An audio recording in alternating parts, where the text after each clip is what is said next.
The Apple iPhone 16 Pro Max is bigger and more powerful than ever. It has a beautiful screen, an excellent camera array, and new camera controls that could change how you approach iPhone photography. Power and battery life both get a boost to make this the big screen smartphone of your dreams.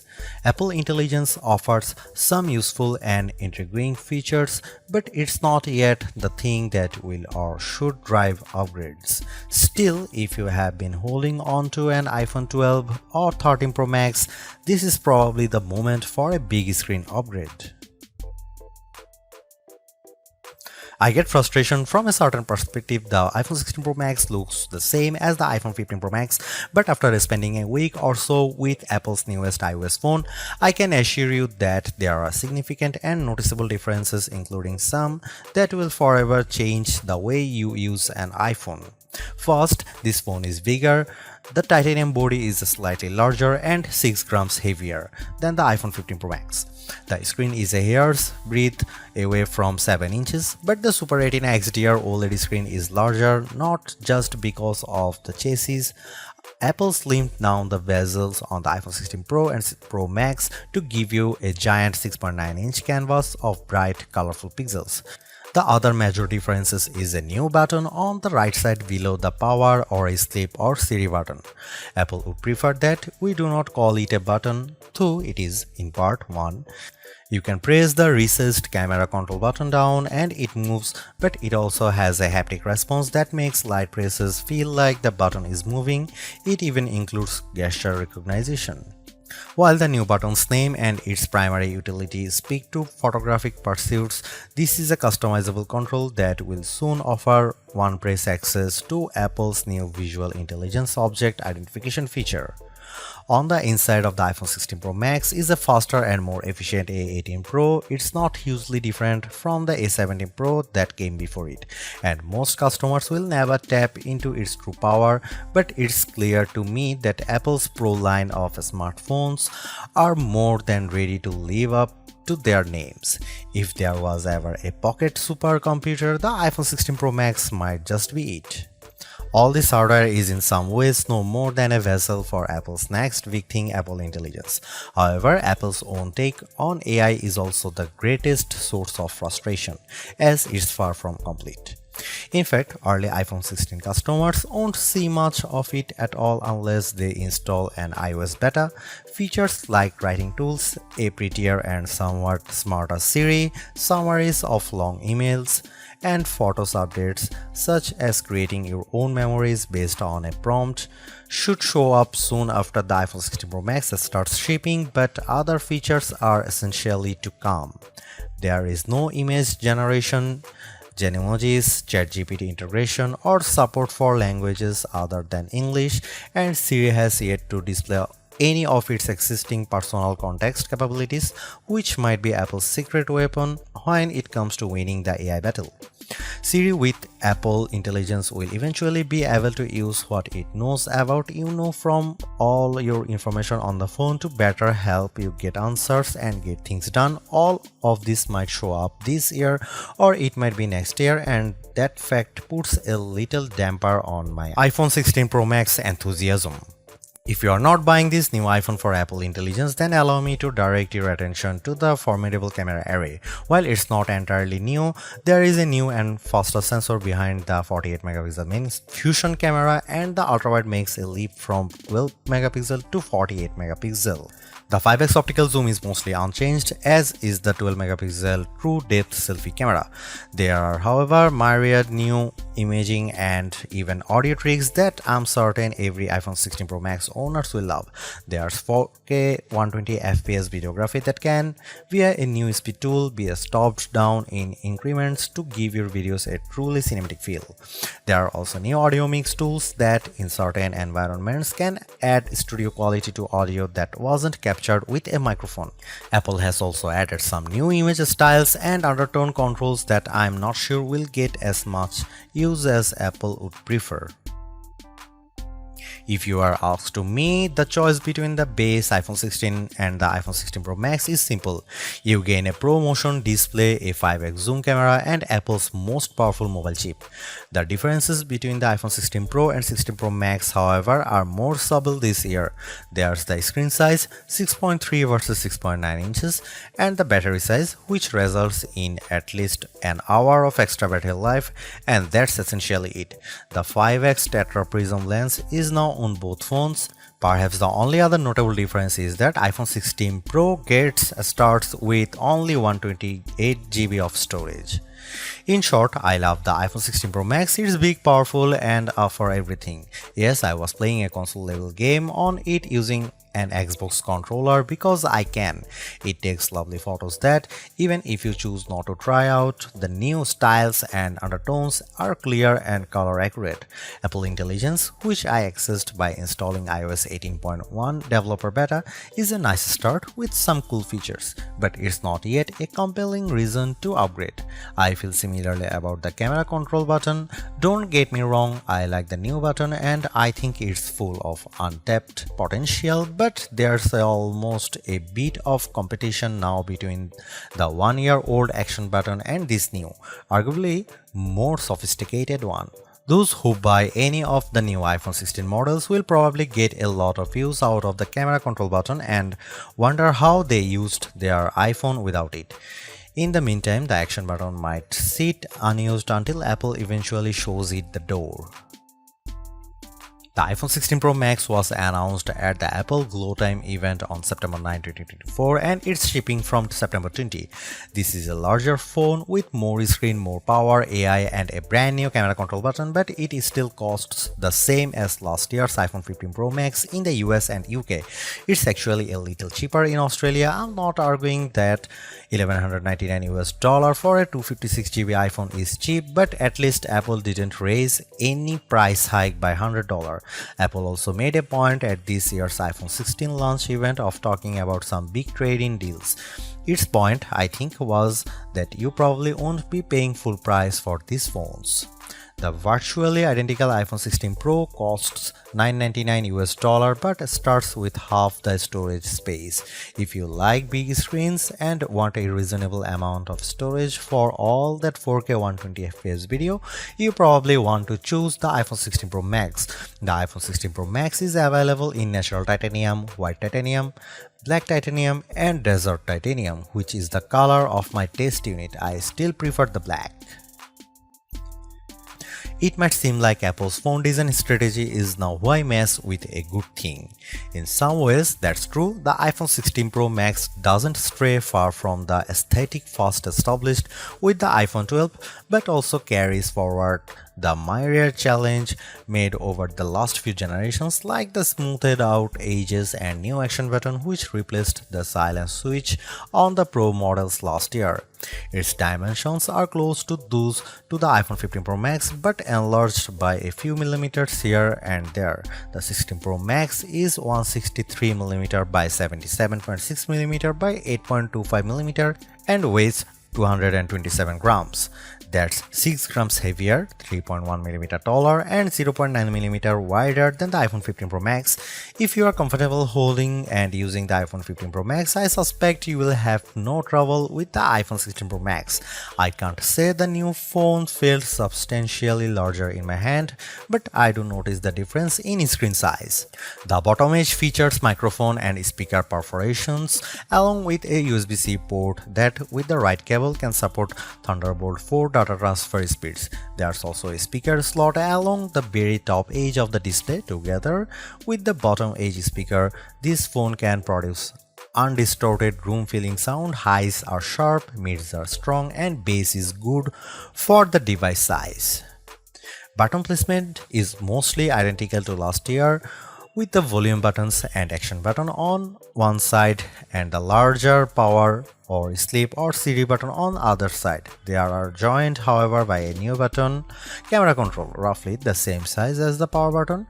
The camera control button is a multi-purpose control that can recognize physical presses and lighter presses to enable haptic response and gestures. It offers instant access to the camera and with those other presses and gestures to various virtual millimeter lenses and camera settings. The materials and build quality are once again excellent. Apple used grade 5 titanium on the body over a graphite-clad aluminum substructure. Apple has also upgraded its ceramic shield, which may make it less susceptible to cracks and scratches, although I was quite careful with my 1TB Desert titanium test unit, so I can't say for certain if this is the case. Okay, I did get it wet, purposely running the IP68 rated iPhone 16 Pro Max under a garden sprinkler. It was fun to watch the screen activating as it was touched by 1,000 tiny fingers when it was just water droplets, but the phone was otherwise unmoved and unharmed by the deluge. Sometimes I wonder how Apple might say its next screen technology. Will it add duper to it so it becomes super duper Retina XDR display? I mean, it may have boxed itself into a corner, but Apple skirted the issue this year by leaving its iPhone display technology pretty much untouched.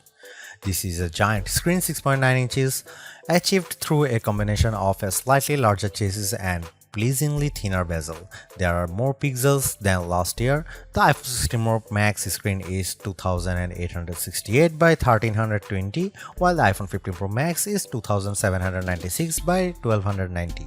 There's more pixels but not a higher density. This is still 460 ppi and so falls behind the Samsung Galaxy S24 Ultra's QHD Plus display, at least on the ppi front.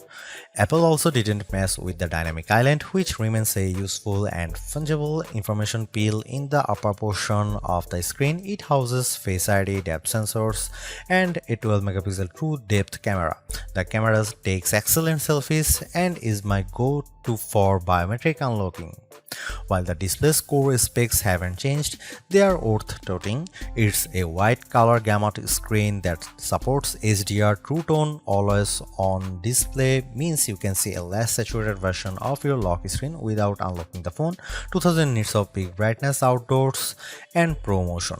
Speaking of which, everything I did on the iPhone 16 Pro Max looked fantastic. I don't even notice the dynamic island when it's inside one of my games, and streaming videos via the likes of Netflix tends to crop out the cutout.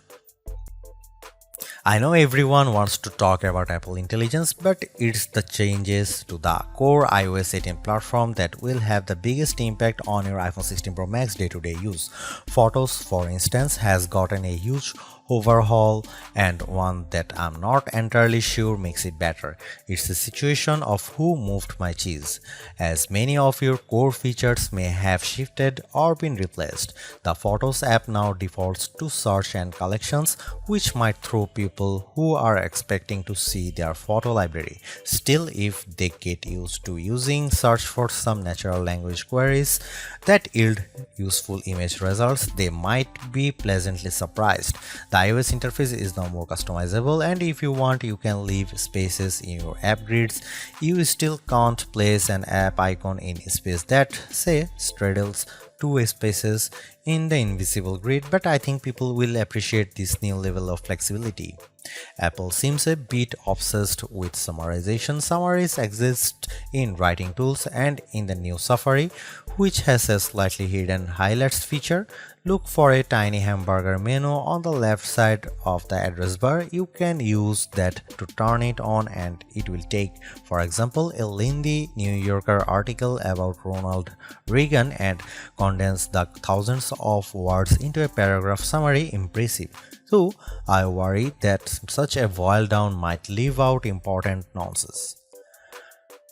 There's even a new passwords app that consolidates and surfaces all the password feature Apple has previously hidden in features like keychain. Now you have an easy to access app to manage sometimes confusing password and security word. One of my favorite new iOS 18 features is Math Notes. Inside Notes, you can scribble any question, and when you put an equal sign at the end of it, Math Notes automatically solves it and writes the answer in what will look just like your own penmanship. It's a smart bit of machine learning. None of this is as sexy as Apple Intelligence, but this and the myriad of other changes coming with iOS 18 might be more readily practical than what you can currently do with Apple's AI efforts. Apple's 13-year-old digital assistant has burst out of its floating bubble, and now when you summon it, takes over the whole screen. I switched between calling Siri by name and using a long press on the power button to call it, and each time the entire screen was encased in a beautiful multicolor glow.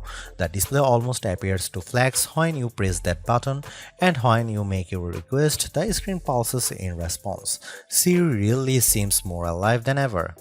This, too, might be the most exciting part of the update. Apple Intelligence features that give Siri access to information about you on the phone to make its responses more contextually relevant are not here yet, nor are app insights that might help dig into applications to enable features and actions. Instead, we get a Siri that is somewhat better at handling the ahs and ums that sometimes happens when you are trying to craft a Siri prompt. I found that Siri can understand some confused talk, although if you are nearly incoherent, Siri will be lost too.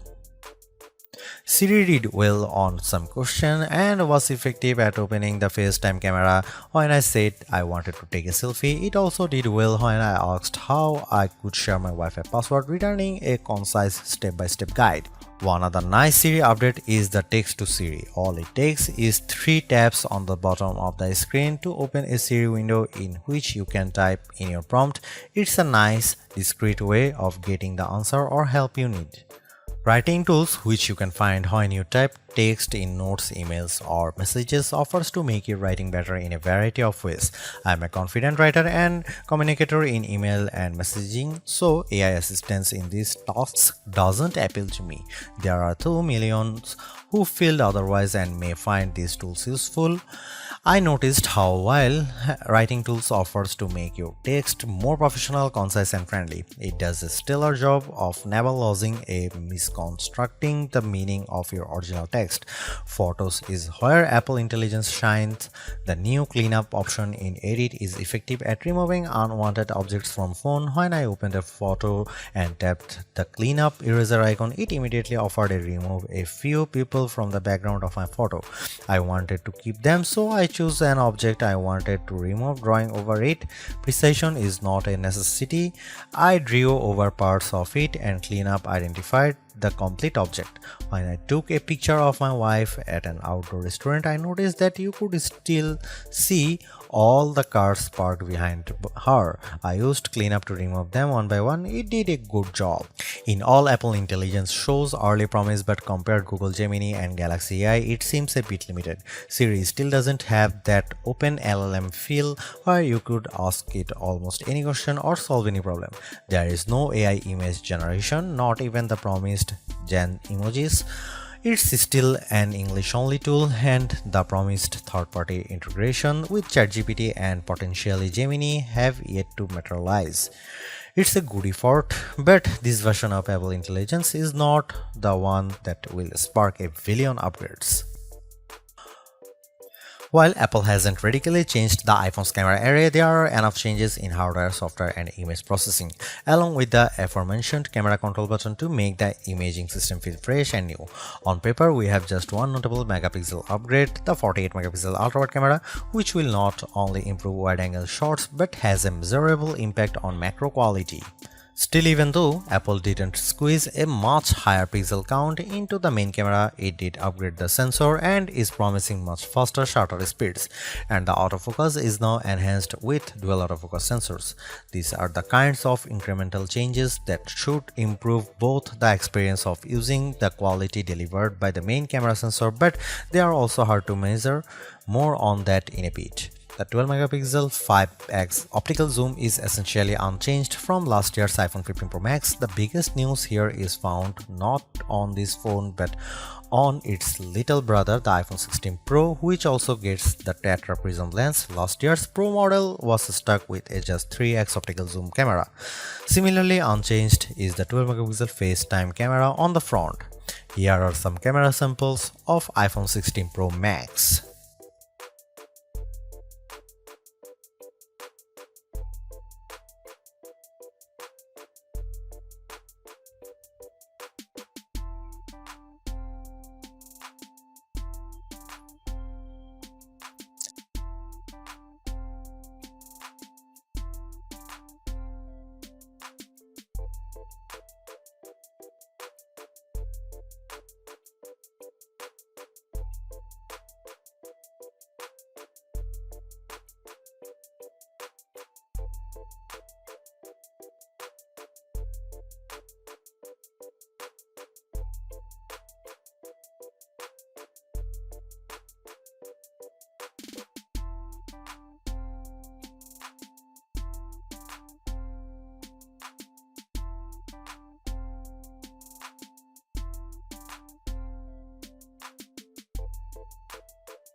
By every metric, the iPhone 16 Pro Max's new A18 Pro SoC is a beast.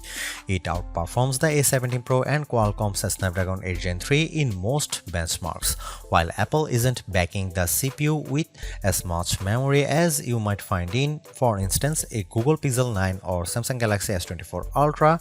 The iPhone 16 Pro Max and its A18 Pro chip make good use of the 8GB it has.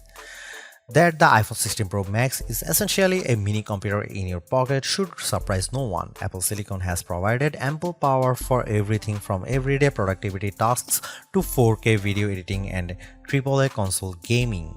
The A18 Pro is no different, but in this case, we have an even larger canvas on which to enjoy its benefits. I'm not sure I could find a task this phone couldn't handle. If I have one criticism, it's that the phone does seem to get a bit warm during, for instance, gameplay and video editing in CapCut. I don't know if this is the graphite covered aluminum substructure more efficiently delivering heat from the chip to the body or the phone overworking. The good news is that this does not adversely impact performance or battery life. Call quality was good, and I am pleased to see that this is now a future-leaning platform with Wi-Fi 7 support. There's also Bluetooth 5.3 support and second-generation ultra-wideband. It helps in my Find My app, which I used when I purposely misplaced my new AirPods 4.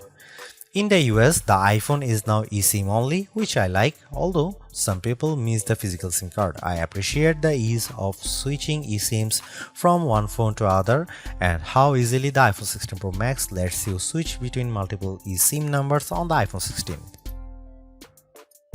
The iPhone 16 Pro Max have everything we have come to expect in a year-over-year upgrade even without Apple Intelligence. The 6.9-inch iPhone 16 Pro Max have a slew of upgrades including a good battery life, outstanding photo and video chops and iOS 18. The iPhone 16 Pro Max are excellent phones worthy of a spot in your pocket if you can afford them.